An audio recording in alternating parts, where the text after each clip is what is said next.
Nongialam Liang Pyrshah Dr. Mukul Sangma kakat kendai tarik mentau bnai ula ther tyngeh ke Sorkar MDA bagade ban sngap jar ban ailad ke jingtohkit balaitluid bakan bniah halor ke jingshah siat yap Bah Cheristerfield Thangkhiew hakakalai tarik mentau bnai iing jong Mawlai Kynton Massar. Dr. Mukul ulong bu menteri rang ba ke jelau Conrad Sangma ula sedang menyadai ke jingle ki pulin. He has already started trying to defend the action of the police. If it is an independent inquiry, what is expected from the Chief Minister is that he should say that since the government wants to have an independent inquiry, let the outcome of the inquiry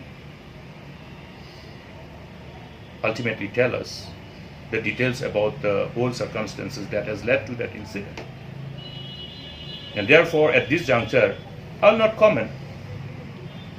But the whole drama that is seen today is that he is desperately trying to say that, okay, whatever the police has done was correct.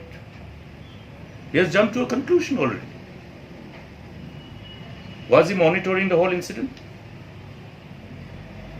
Was he part of the whole monitoring team from the top? All those things are important. Now, if this be the case, then the terms of reference should include all those things. Who was monitoring this whole incident?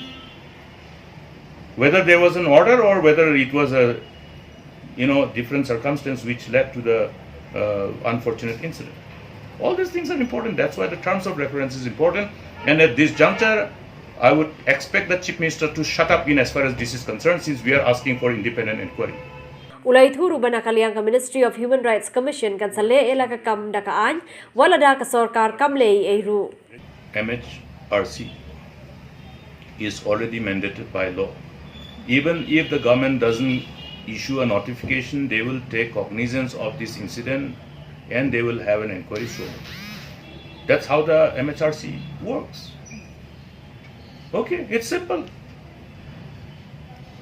MHRC will do its job because that's a mandate given to MHRC. You may not like it, you may not want it, but then they will have their own job done.